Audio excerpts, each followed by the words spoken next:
You're listening to Later with Mo Kelly on demand from KFI AM 640. This is boring the out of me. Mission focus, Tex. Well, I'm focused. I'm just saying. Hey.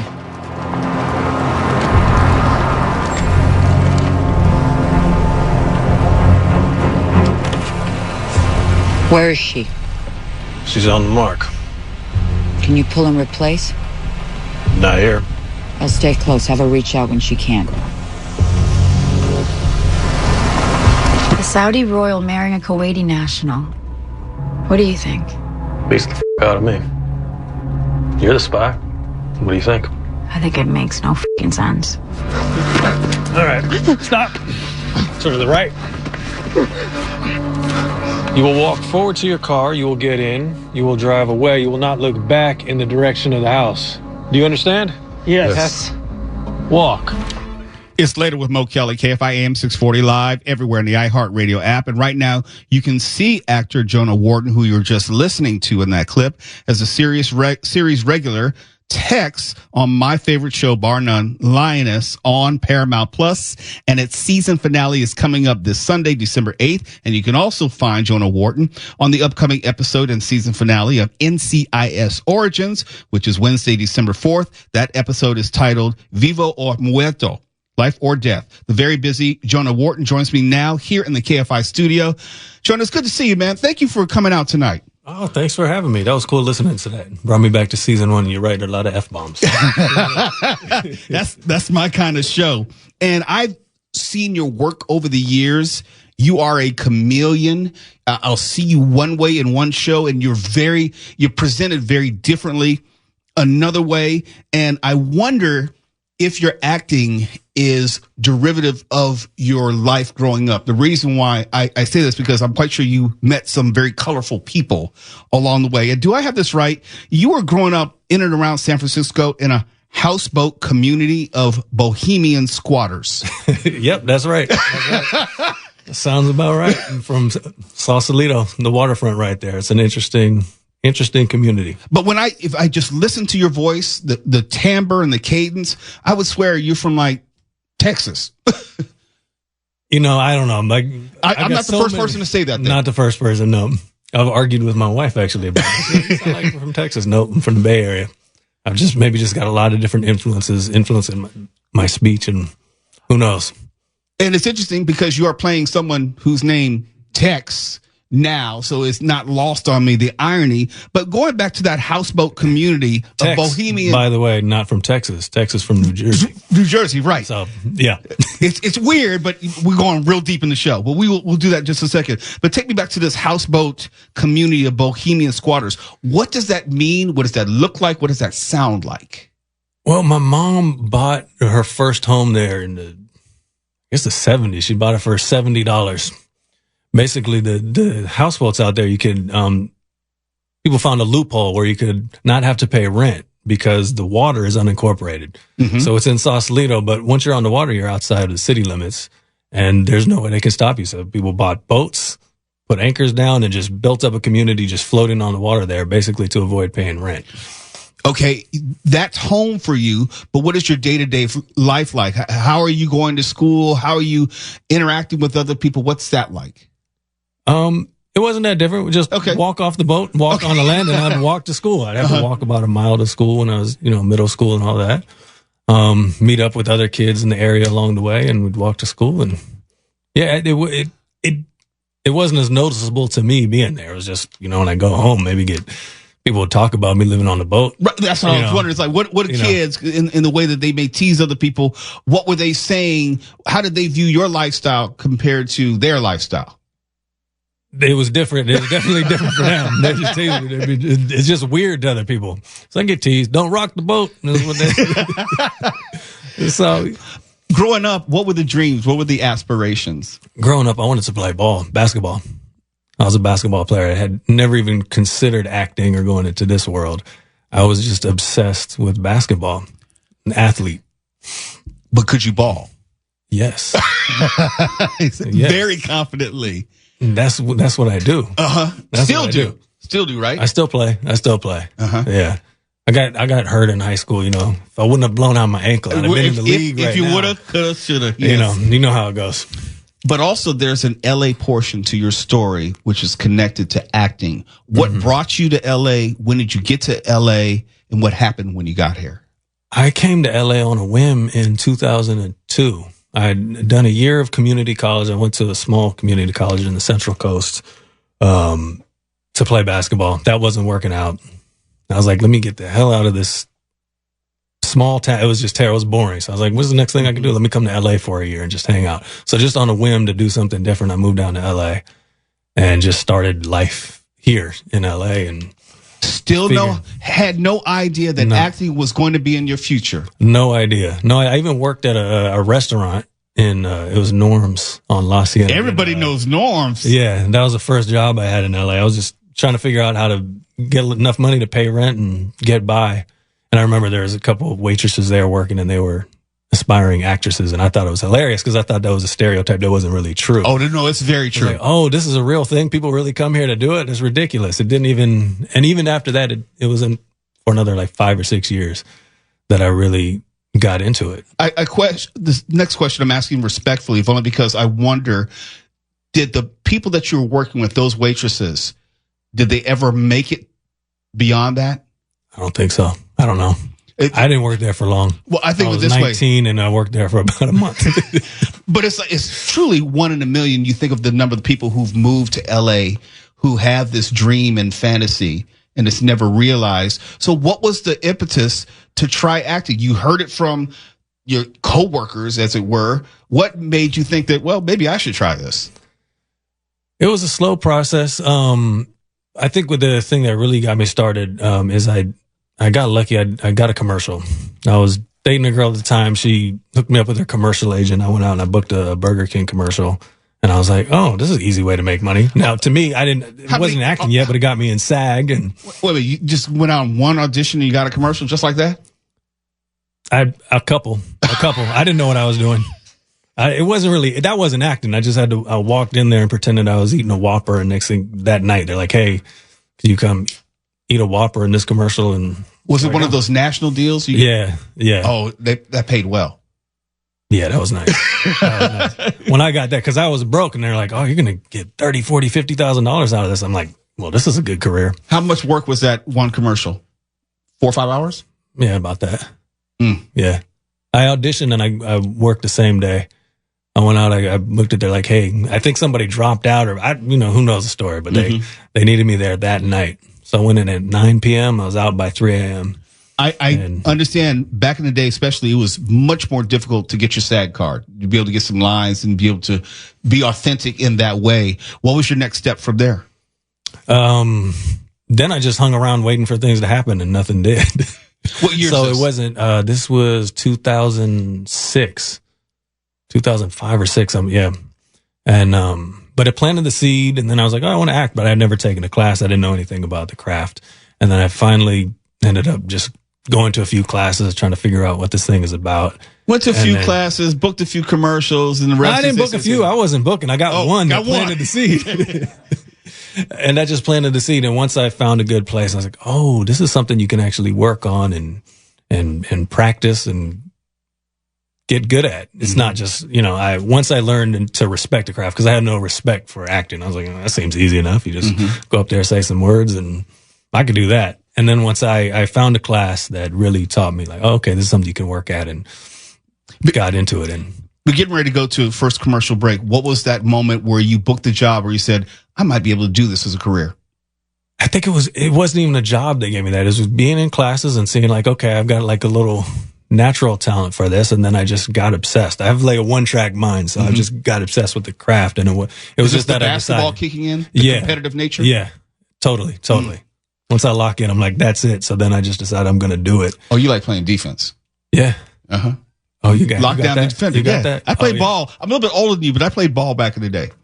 Oh yeah. I'm too old to play now. No, you're right on. I love just ruining people's days and just like getting them mad. I don't look like I could D you up. But look, if you watch Lioness and see his character text, that's who he is. He ruins people's day. That's the only way I can describe it. I don't want to give it away. I like that. No, you like the college kids? Yeah. You know, in the house. Yeah, I don't want to give it away, but we're nice. We're nice. You could have done worse to them. Exactly. Yeah, you could have done worse. If you're just tuning in right now, my guest in the studio is actor Jonah Wharton. He's a series regular on Lioness. He plays Tex, and you'll be able to find him in the season finale coming up on this Sunday, December 8th. And you'll also find him on the upcoming episode of the season finale of NCIS Origins on Wednesday, December 4th. We'll have more with Jonah Wharton in just a moment. It is Later with Mo Kelly, KFI AM 640 live everywhere on the iHeartRadio app. You're listening to Later with Mo Kelly on demand from KFI AM 640. Later with Mo Kelly on KFI AM 640. Live everywhere on the iHeartRadio app. And I got to correct myself. I made a mistake. We're talking right now with actor Jonah Wharton, who's a series regular on Lioness. And also, he's going to be on NCIS Origins, not on Wednesday, but tonight at 10 o'clock. He's going to leave the studio and run home and watch himself on NCIS Origins. Am I wrong, Jonah? You got it. It's interesting because I pull it up on my phone. I talk to a lot of actors and actresses, and some are adamant they don't want to watch themselves, and others are adamant they have to see everything they do. I know in what I do, I listen to everything I want to do that I do because I want to, what they call air check myself, see what I did wrong, see what I can improve on, try to get better. But some people don't like seeing themselves. Is that a phenomenon that you've seen in this business? Oh, absolutely. It's individual. I know a lot of people that are like, yeah, I can't watch it. Like, it's just too uncomfortable. I like to watch it. Especially when it's good. If it's not good, then I'm like, then it's tough. Tell me tonight, NCIS Origins, what's going down? I'm not sure what I can give away. Okay, you don't want to give away, but I understand. There's a priest is killed, and they got to figure out. What do we got here? Please do not reveal. Don't reveal that. Okay. No, a priest is killed. I can say that. NCIS Origins, it's interesting. It takes place in the 90s, so it's an origin story of Gibbs, the star. Mark Leroy Jethro Gibbs. Gibbs. I'm all up in NCIS. And let me just, sorry, got to interrupt you. When they announced NCIS Origins, it was a prequel dating way back in the 1990s. I think, damn, I feel attacked because I remember the 1990s. I was coming out of college in the 1990s, and they want to because Jethro Gibbs is the elder statesman of NCIS, and we're taking him back to his origins. Like, no, he's older than me, or at least so I thought. But I'm sorry, go ahead. It's a period piece. I know. It's the 90s. It's a 90s period piece.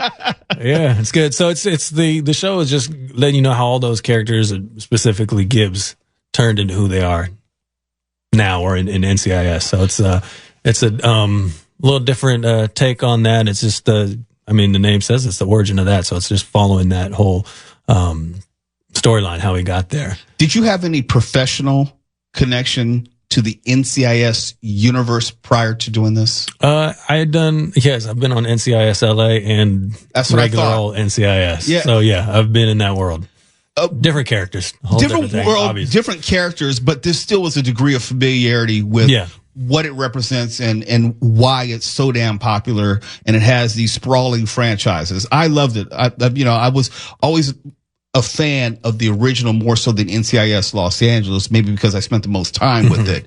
But with you, how much do your personal watching habits impact either how you audition or your preparation? Honestly, not much at all. I don't watch much. I watch life. So I'm just trying to bring real life to whatever I do. I know I've had this discussion with actors and stuff about the tone of different shows. I personally don't worry about that. I'm just going to make it real based on, I read the script and I see the world I'm going into based on that. And my job is to just make it natural and real. And I think that can fit in anything. All right, take me through this week. Are you given the script on Monday and you have a table read on Tuesday and you're blocking on Wednesday? How does that go? It just depends. On Lioness, I had months and months and months to prepare. I'm talking to SEALs and Tier 1 operators and really like getting into this world. We're doing training, weapons training, months of training, just physical training, just to get that down. So I had all the time in the world to research and know exactly the world I'm going into. And then for NCIS, I had a day. I was like, hey, you're playing a priest. I'll be playing a priest. So I could say that. In 2 days. Mm-hmm. So in 2 days. So you just got to A lot of Googling, huh? Yeah. Google, YouTube is my friend, and relying on other people, where they're, I'm just like, hey, I can only do so much in 2 days as far as research goes. You mentioned Lioness. I love that show. I've seen every episode. Can't wait for the season finale, which is coming up on Sunday, the 8th. It takes place all around the world. It's about a special ops team, and it's led by Zoe Saldana, and you are part of that team. You mentioned your training and preparation for that role. Is it taking you around the world like the show presents itself? Absolutely. Yeah. We shot the first season. We started in Baltimore. Well, that's not around the world. Okay, go ahead. Well, it's 3,000 miles from here. Yeah, that's true. We started in Baltimore for the stuff in Baltimore, DC area. Mm-hmm. Then the storyline went to Mallorca, Spain. Oh. So we actually got to go there. How long were you in Mallorca? 6 weeks. Oh, you have a horrible job. Yeah, somebody's got to do it, right? Oh my goodness. Yeah, that's pretty cool.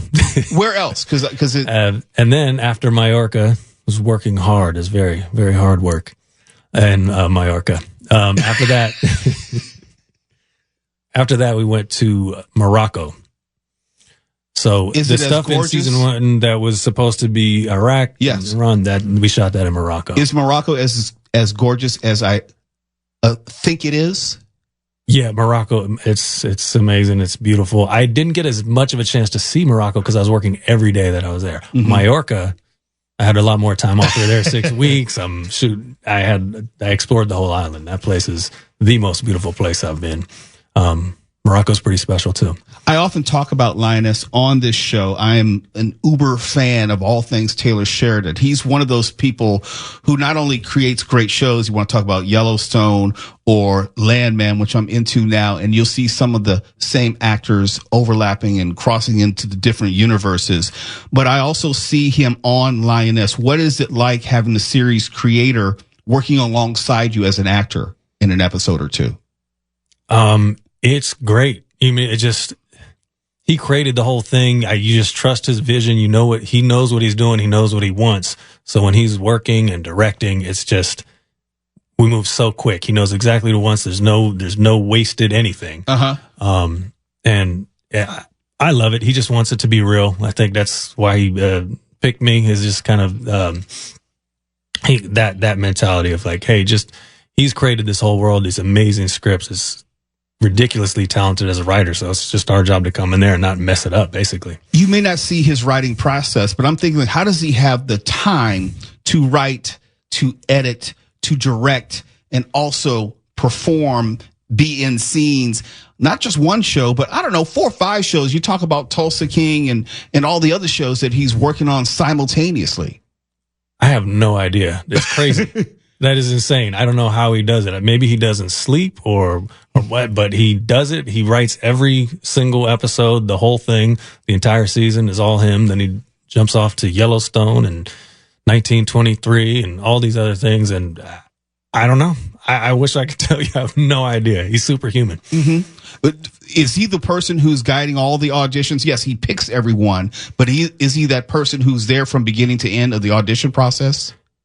I think everybody has a different story. My story getting on there is I sent in a tape, and next thing you know, had an offer. It was just that. I didn't test. I didn't go meet anybody. I didn't talk to anyone in person until I got to Baltimore. I didn't know it was real. And I was like, is this really happening? And I showed up there. It ended up being true, but I didn't know. Let me ask you this, because when we started our conversation, before we get ready to close it, we started a conversation with a clip, and in that clip, you may not have recognized the voice if you're listening right now, but you had the scene with Nicole Kidman. Yeah. And you have these other actors. You have Morgan Freeman walking around, Michael Kelly, and you obviously have Zoe Saldana. What is that like? What is that experience like? Because you're a person who, like me, can be a fan of actors and their performances. What's it like then working with them? It's just exciting. It's exciting. It's just a dream come true to be there. And then I just show up, and it's just like acting with anybody else on a certain level. You just show up and you go do your thing. It's not, because you got, got, you know what I mean? Yeah. But I mean, acting with great actors actually makes it so much easier, because when they're they're with you, they're in it. It's really a team sport.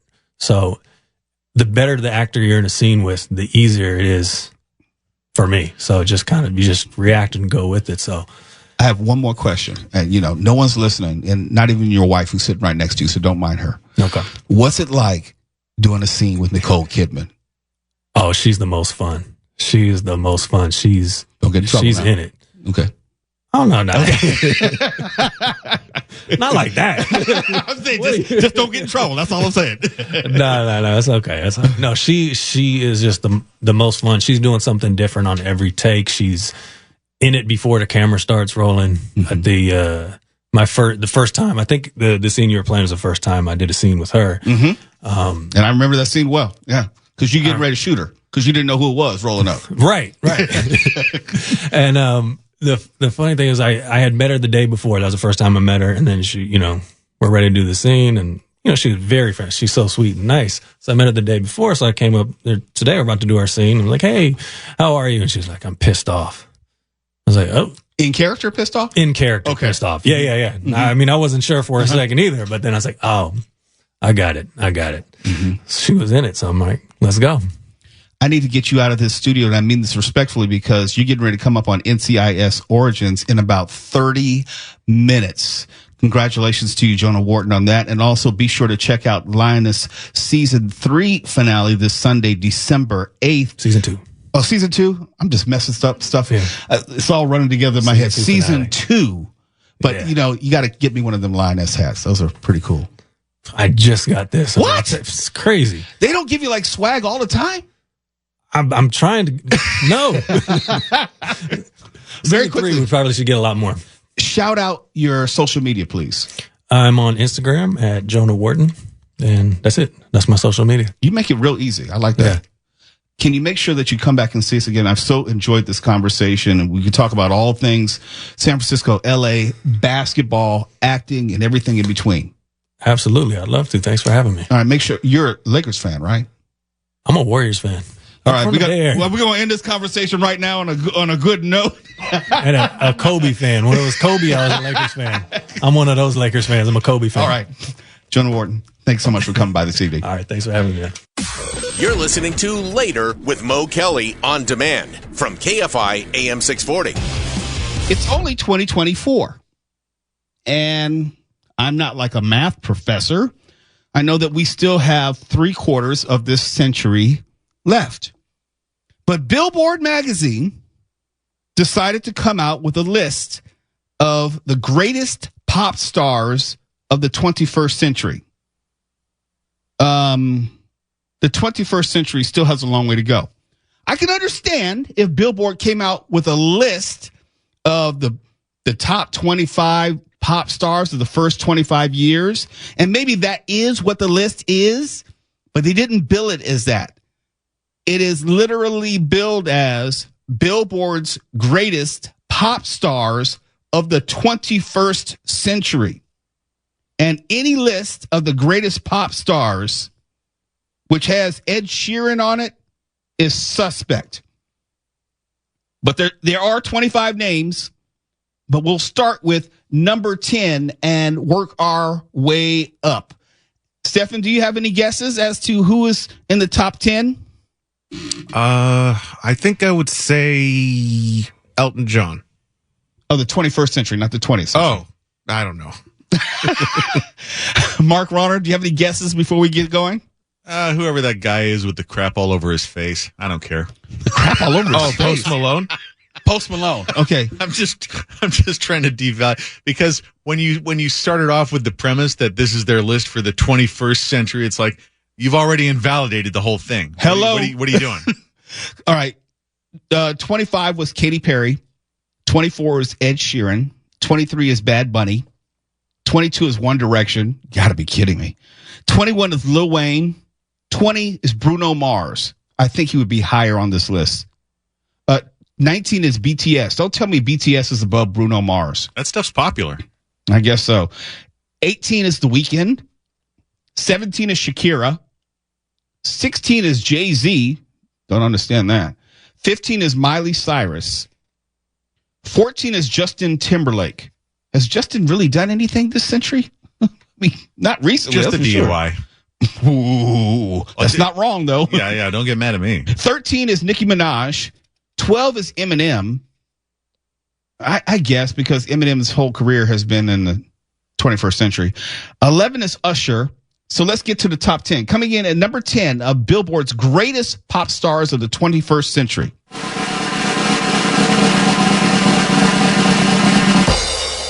Adele. I'll allow it. Okay. Yeah, she has a Vegas residency. Yeah. Number 9.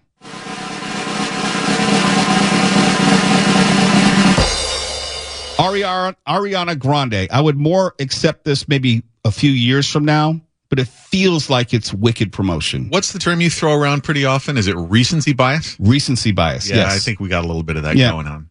Number 8 of Billboard's greatest pop stars of the 21st century.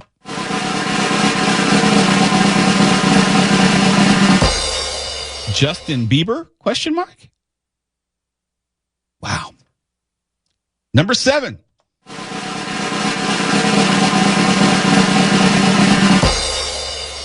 Kanye West. Number 6. I don't have anything to say. I'm sorry. It's unbelievable. Britney Spears. As much as I love Britney Spears, as much as I adore Britney Spears, there's no way that she's in a top 6 greatest pop stars of the 21st century. When did she peak? It's been a while. I want to say 15 years ago. You're like 01, 02, give or take. Okay, that's 23 years ago. Yeah. Okay. Yeah. Well.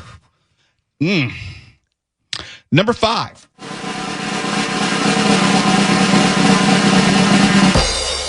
Lady Gaga.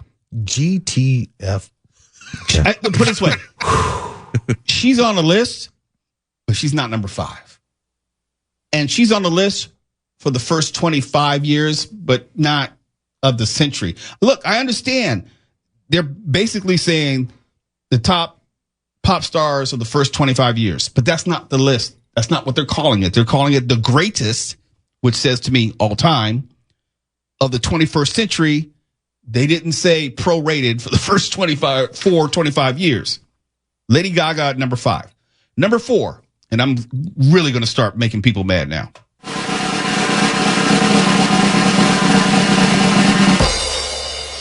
Drake. You liar. This list is filthy trash. Burn this list like the witch that it is. Look, basically trash. no, it's not basically. It is. It's not kinda, sorta, mostly. It's definitely trash. Drake at number 4. Here's number 3.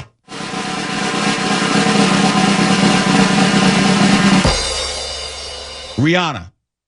She's on the list. She's on the list. Yeah. We're talking about the greatest. Yeah, I'm with you. When you say the greatest and you say century, I'm thinking in whole different terms. Yeah, the list, but not that high. Yeah. Yeah. Yeah. Number 2.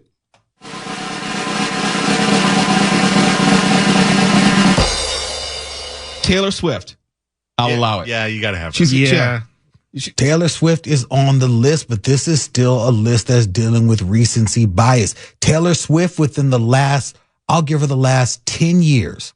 10 years ago, Taylor Swift was not the phenomenon that she is now. But you only have 24 years to go on since you're limiting yourself to the quote unquote 21st century. Let me make this analogy real quick. Let's say in 1965, they came out with the greatest pop stars of the 20th century. Elvis Presley would probably be at the top of that list, right? Yes. Okay. He came out that list in 1965. But what happens when Michael Jackson comes into prominence, 4 years later as a member of the Jackson 5 and what he did? The whole concept of the greatest pop artist of the 20th century, regardless of whether you come down on the side of Elvis or Michael Jackson, is greatly influenced by the presence of both. We don't know who's going to be the pop star in 2053 or 2087. I'm willing to bet that. Wait, where? I'm sorry. Where's Janet Jackson on this list? She's not on the list. She's considered, I guess, are 20th century. Well, put it this way. When I worked with Janet Jackson at Virgin Records, The Velvet Rope, arguably one of her two top albums, was like 96 or 97. So maybe she's considered a 20th century artist where most of her greatness was in the 20th century. That's the only thing I can think of. I have to go back and check. But she definitely came to mind with me. Definitely came to mind. So Taylor Swift is number 2. Number 1.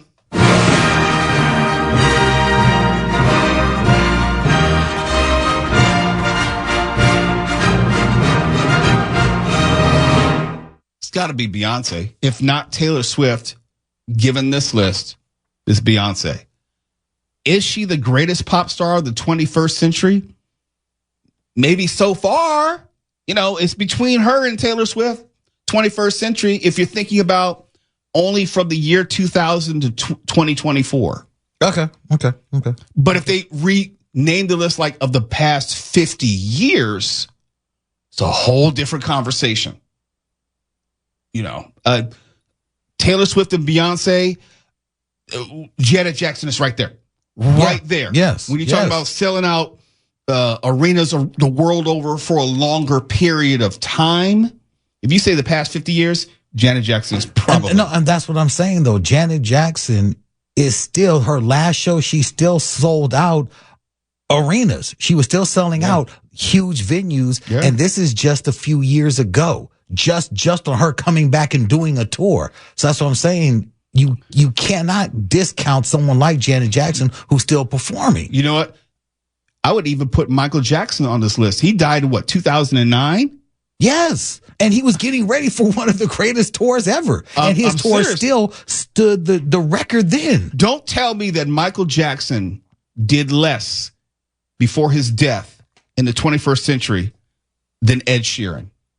I'm sorry. You can't. I'm sorry. You can't. It's not true. This list is absolutely bogus. You cannot count. I get that Taylor Swift has had incredible runs with her most recent tour. Her last tour, incredible. Not taking any of that away.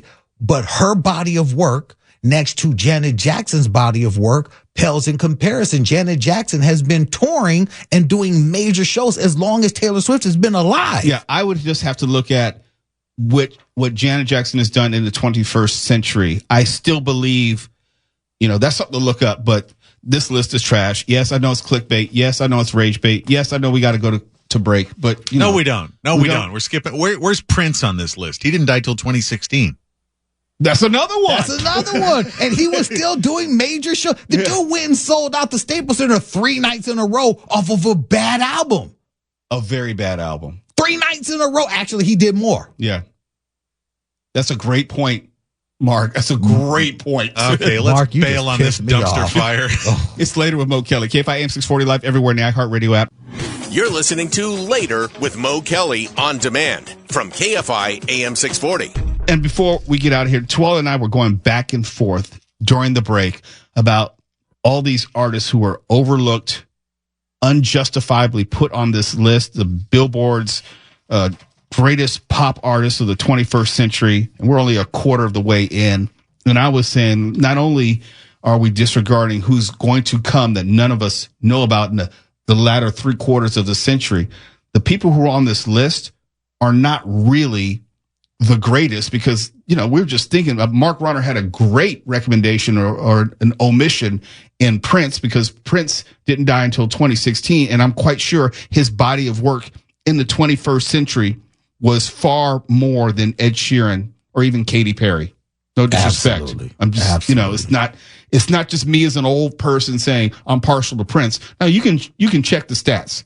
It was in the 21st century, I think, that he headlined the Super Bowl, if I'm not mistaken. Yes. And to me, this list, it discounts artists, to me, the likes of a Madonna, whose body of work dwarfs any of these people that made it to the top 10. It just does. And there's no discounting that, nor the fact that she is still releasing music. Maybe not entire albums, but she is still working on music. She just recently toured. I'm like, to me, it's one of those things where You cannot disregard individuals like that who are still relevant now in music, who these individuals are patterning their styles after. And when you say greatest, you're talking about totality. Yes. The greatest. You know, we're not just saying the best of the 21st century so far. You're saying the greatest pop artists of the 21st century. Yes, we know these lists so they can end up on shows like Later with Mo Kelly, and people can argue, get mad, and you know, direct people to where they can find it online and get mad as well. We got all that. But hopefully we're giving you insight as to why it's a bad list. Not just a bad list because it doesn't have the people we have on it. No, but we're talking about people who actually worked in this business, dealt with these artists, and have a greater understanding of what musical greatness sounds like and requires. And if you look at what Michael Jackson did in the 21st century, which is not even the peak of his career, just the 21st century, I'd be willing to put that up against a lot of these artists on this list. Not all of them, but a lot of them.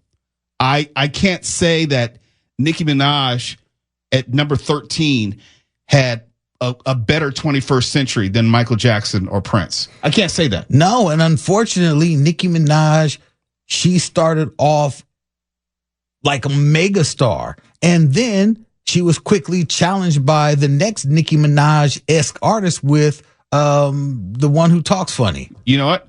I would put on Missy Elliott before I put Nicki Minaj on. Absolutely. Absolutely. And again, this is nothing against Nicki Minaj. I love Nicki Minaj's music, but Nicki Minaj, she was kind of watered down after, you know, maybe 2 albums. The little red bottom girl. What is her name? You know, she talks funny. Got the Cardi B. Cardi B. That one. Cardi B. So then you had Nicki Minaj. Then you had wait. What? Cardi B, I think, is better than a lot of people on this list as far as totality of career. Yes, Cardi B is still active. She's still putting out music. I mean, there are a lot of people who they came out, they hit, and they disappeared. Katy Perry, she's been consistent in her music, but her music has not been consistently stellar enough to say you are the greatest. The greatest says a lot. It says too much for some of these names to be where they are. You say greatest to me, I think it's the totality of your career.